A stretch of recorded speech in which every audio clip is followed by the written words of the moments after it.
Сотни лет назад кыргызы правили Великой Степью, но сегодня их страна крошечное государство, зажатое между гор. Почему Великий Кыргызский Каганат исчез, и был ли он на самом деле? История кыргызов – это не просто череда завоеваний и поражений, а борьба за самобытность, религию и право быть хозяевами своей земли. Великие войны, предательство, загадочные исчезновения целых народов – все это скрывается за одним словом – кыргыз. Но что оно значит на самом деле? Например, узбеки получили свое название в честь золотоордынского хана Узбека, а казахи, после ухода из-под власти душного Абулхаир-хана, стали называть себя свободными людьми, то есть казахами. Но с кыргызами не все так просто. Сегодня существует более 10 версий происхождения этнонима кыргыз, которые можно условно разделить на 3 группы. Первая – народ 40 родов. Согласно этой версии, слово «кыргыз» происходит от древнетюркских слов «кырк» – 40 и «ыс» – племя. Светлолицые люди, слово «кыр» – светлый и «гыс» – лицо, делают отсылку к голубоглазым и рыжеволосым представителям древних кыргызов. Несокрушимые воины. В этой интерпретации «кырк» связано со словом «бороться», «сражаться», подчеркивая воинственный дух народа, веками ведущий борьбу за выживание. И есть и географическая гипотеза. Условия жизни формируют народ, его характер и уклад. Горы во многих культурах считались местом связи неба и земли, источником божественной мудрости. Кыргызы всегда селились в горах – Тянь-Шаня, Алтая и Памира. В древнетюркских языках «кыр» могло означать горный хребет или вершину. Отсюда возникает версия, что кыргызы – это горный народ или горцы. С этнонимом мы разобрались, но возникает другой вопрос. Почему современный Кыргызстан – небольшая страна? Был ли Великий Кыргызский Каганат реальностью или это всего лишь миф?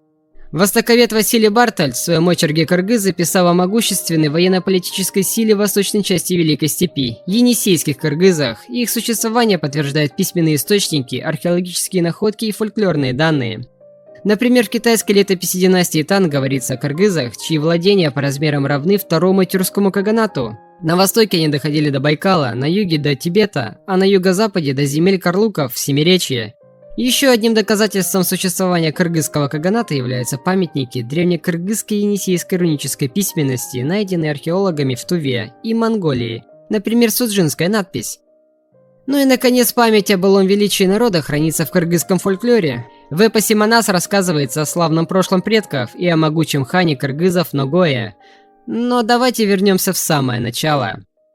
В начале 7 века кыргызы находились под властью тюркского каганата. В 603 году он распался на 2 части – восточный и западный. Енисейские кыргызы оказались в составе восточного каганата. Спустя 30 лет каганат пал под ударами Китайской империи Тан и ее союзников. Потеряв верховную власть, кочевники Великой Степи стали жить обособленно.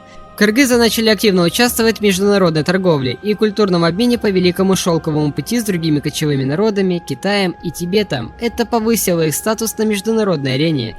Постепенно власть кыргызских правителей усилилась. Вождь, носивший титул Эльтебер, старейшина племени, стал именоваться беком, князем, а затем каганом, царем. Первым кыргызским правителем, принявшим этот титул, был Барсбек. Провозгласив себя каганом, он фактически бросил вызов восточным тюркам, которые отправили войска в карательный поход. Однако кыргызы смогли устоять, и восточный каганат был вынужден признать Барсбека правителем, а енисейских кыргызов – равными себе народам. Мир был скреплен династическим союзом. Однако кыргызы хотели продолжить торговать с Китаем и городами Туркестана, но как независимое государство на их пути стоял тюркский каганат. Чтобы получить доступ к торговым путям, им предстояло столкнуться с тюрками. Для гарантии своего успеха кыргызы заключили союз с Танским Китаем и тюргешским каганатом. Короче, вот там видишь, этот тюркский каганат стоит. Подвинь их чуть-чуть, я тебя прошу. Еще мне нужны степные владения, ты же кочевать не собираешься. Нет. Да тихо ты, вот ты тоже орешь, блин. Но ты все равно красавчик, брат. Однако тюрки не стали ждать объединения своих врагов и ударили первыми. В 709 году восточные тюрки вторглись на территорию современной Тувы, подчинили племена чиков и азов, союзников кыргызов, а спустя 2 года разгромили и самих кыргызов. Покоренные тюрками народы стремились к свободе и при удобном случае поднимали восстание. В начале 740-х годов в правящей династии Ашина разгорелась междоусобная борьба за власть. Этим воспользовались покоренные племена уйгуров, карлуков и басмылов, подняв против тюрок восстание. При поддержке Танского Китая тюркский каганат был уничтожен, а его народ рассеялся по Великой Степи. Вакуум власти привел к конфликту между бывшими союзниками – уйгурами, карлуками и басмылами. После кровопролитных сражений победу одержали уйгуры во главе с Элитмиш Белиге Каганом. Одновременно с этим уйгуры пресекали любые попытки восточных тюрков вернуть утраченное влияние. Например, они активно помогали Танскому Китаю в подавлении мятежа Ань-Лушаня, войска которого в основном состояли из тюрков. Из-за гражданской войны Танская империя ослабла и попала под влияние своих уйгурских союзников. В результате уйгуры распространили свою власть на всю восточную часть Великой Степи и основали уйгурский каганат. Однако их легитимность оставалась под вопросом. В степи считалось, что власть передается по мандату Тенгри только тюркскому роду Ашина. Уйгуры обладали мощной военной силой, но этого было недостаточно. Чтобы подавить тюрков духовно, они разрушили их святилища, усыпальницы и памятники, а также истребили шаманов, носителей сакральных знаний. В итоге не осталось ни людей, ни храмов для церемонии благословления уйгурского кагана владыкой Великой Степи. Духовную опору уйгуры нашли в манихействе, религии, возникшей в первой половине III века на территории Ирана. Более древняя вера иранцев зороастризм подвергла манихейцев гонениям, их общины нашли убежище в Согдиане и Китае. И волей случая уйгурский каган Бегю, находясь в Китае, встретил манихейских проповедников. Те долгие годы мечтали о возрождении своей религии как государственной, и наконец их шанс настал. Каган, нуждавшийся в духовном благословлении, отрекся от ингрянства, традиционной веры кочевников, и обратился в манихейство. Манихейские священники объявили его божественным посланником самого основателя манихейства, Мани, призванного нести свет праведной веры в темные и дикие массы кочевников Турана. В результате Бегю Каган провозгласил манихейство государственной религией уйгурского каганата. Но была одна проблема. Новая вера сильно противоречила ценностям тенгрянства. Манихейство утверждало, что духовное – это добро, а материальное – зло. В отличие от него, тенгрянство и шаманизм почитали природу, ценили жизнь и проповедовали бережное отношение ко всему живому. Чтобы понять глубину противоречия, представьте, что халиф в арабском халифате внезапно перешел в буддизм, но продолжил править мусульманами. Кроме того, манихейство было агрессивной религией. Оно называло верования кочевников ложными, а их богов – демонами.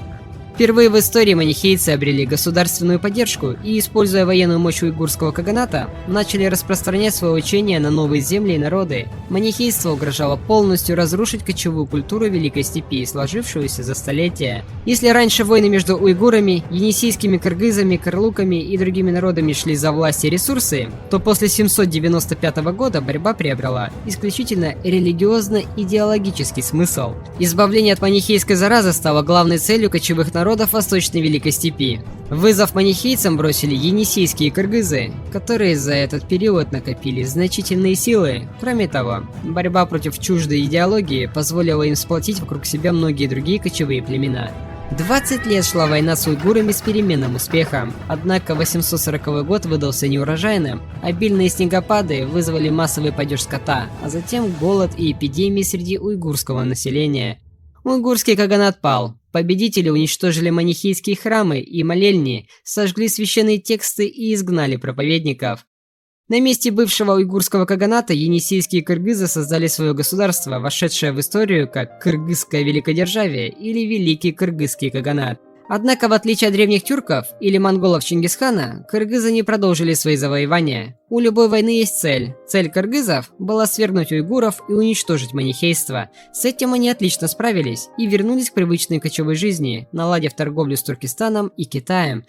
Но уже в начале X века каганат начал ослабевать и в конце концов распался. Этот период отразился в эпосе Манас, где хан кыргызов Ногоя пал от руки каракитайского Эсен-хана.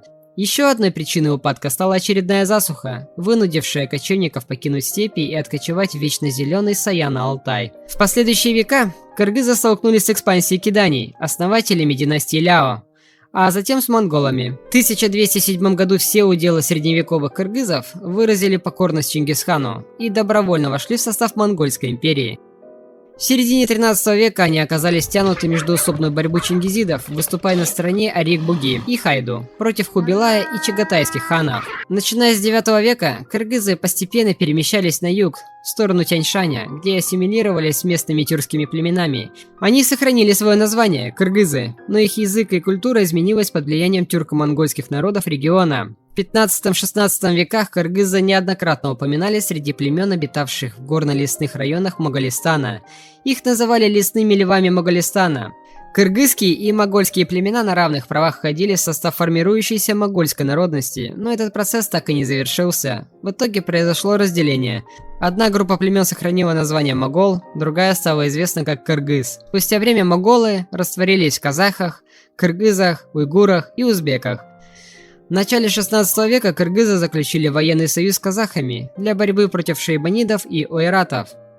Во главе двух народов стал Хак-Назар-хан, именовавший себя ханом казахским и кыргызским. За короткий срок он разгромил войска Яркентского ханства и нанес сокрушительное поражение ойратам. Все последующие казахские ханы пользовались поддержкой кыргызских вождей. Кыргызские батыры сражались в Орбулакском сражении, а кыргызские бии участвовали в составлении свода законов Жыты-Жаргы. В 1635 году Хунтайджи Батур основал централизованное государство ойратов – Джунгарское ханство, объединив под своей властью крупные монгольские племена таргутов, дербетов, хошоутов и чоросов. Джунгарская экспансия привела к массовым миграциям кыргызов и казахов. Многие кыргызы откочевали в Ферганскую долину, казахи за Сырдарью, Самарканд и Бухару. Часть кыргызов осталась на берегах Иссык-Куля, признав зависимость от джунгар. Это было одним из самых тяжелых периодов в истории двух народов. Джунгары угрожали полным уничтожением казахам и кыргызам. Однако внезапное вторжение 200-тысячной армии Цинской империи привело к сокрушительному разгрому Джунгарского ханства. На его землях была создана новая китайская провинция Синьцзянь, а джунгары подверглись геноциду и гонениям. После этого кыргызы начали возвращаться на свои земли. Джунгары Семиречья со временем ассимилировались с казахами и кыргызами. После падения Джунгарского ханства, кыргызы и казахи вступили в борьбу за земли Семиречья. В эти года казахи нападали на кыргызов, а в эти кыргызы отвечали ударами по казахам. Последний поход Абылай-хана завершился мирным соглашением, установившим границы кочевий, которые впоследствии совпали с современными границами Кыргызстана и Казахстана. В это же время империя Цин претендовала на часть Туркестана, а точнее на земли, ранее принадлежавшие Джунгарскому ханству. Ирдан Бей создал антицинскую коалицию, в которую вошли и некоторые кыргызские бии. Этот союз сорвал попытку китайского завоевания, однако вскоре Коканское ханство погрузилось в череду внутренних конфликтов между оседлыми и кочевыми народами, а в 19 веке оно вступило в противостояние с Россией. После серии поражений и восстаний Коканское ханство было ликвидировано и включено в состав Российской империи, став частью туркестанского генерал-губернаторства. Российская власть изменила регион. Набеги и междоусобицы прекратились. Началось строительство дорог, телеграфных линий, крепостей, таких как Пишпек, нынешний Бишкек, и Пржевальск, Караколь. Развивалось сельское хозяйство, появились новые методы земледелия, ирригационные каналы, в край переселялись русские и казахские крестьяне, что способствовало развитию, но вызывало недовольство из-за изъятия земель у кочевых кыргызов в пользу оседлого населения. Открылись русско-кыргызские школы, давая кыргызским детям доступ к европейским наукам, медицинские учреждения снизили уровень смертности. Однако не все реформы были благоприятными. Введение новых налогов и усиление контроля над кочевниками вызвало недовольство. А с началом Первой мировой войны кыргызы были привлечены к принудительным работам для нужд армии, что привело к восстанию, которое жестоко подавили, и многие кыргызы бежали в Китай. После революции 1917 года в Кыргызстане начался хаос. Феодалы и баи пытались сохранить власть, но вскоре пришли большевики, установившие советскую систему. В 1924 году была создана Каракиргизская автономная область в составе РСФСР, а в 1926 году – Киргизская ССР. Советская власть принесла радикальные изменения. Коллективизация уничтожила кочевые традиции раз и навсегда. Людей насильно переселяли в колхозы, что вызывало сопротивление. Однако со временем появились новые формы хозяйствования. Начала развиваться промышленность, образование стало массовым, открылись школы, техникумы, университеты. 1930 году была введена всеобщая грамотность, а в 1939 году кыргызский алфавит перевели на кириллицу. Бишкек, тогда Фрунзе, превратился в индустриальный центр. В 70-80-х годах Кыргызстан стал одним из центров научных исследований в СССР. Здесь развивались сейсмология, биотехнологии и электроника, однако в конце 80-х экономический кризис и рост национального самосознания привели к распаду Советского Союза. Как и многие другие постсоветские республики, Кыргызстан столкнулся с разрухой, экономическим спадом, социальной нестабильностью и ростом преступности. Однако, в отличие от соседних среднеазиатских государств, страна оказалась ближе всего к демократии. Кыргызский народ за короткий промежуток времени сверг 3 президентов, добился свободы слова, многопартийности и активного гражданского общества. Тем не менее, Кыргызстан продолжает испытывать серьезные трудности. Коррупция остается одной из главных проблем, а отсутствие крупных природных ресурсов, таких как нефть и газ, ограничивает экономическое развитие. Будучи небольшой горной страной, окруженной континентальными державами, Кыргызстану приходится искать пути для выживания и роста. Но история кыргызов – это история выживания. Они противостояли манихейцам, ойратам, пережили нашествие джунгар и аграрные реформы Советского Союза. И несмотря на все испытания, Кыргызстан по-прежнему существует. Возможно, умение противостоять ударам судьбы, выживать в любых условиях и есть суть того, что значит быть кыргызом.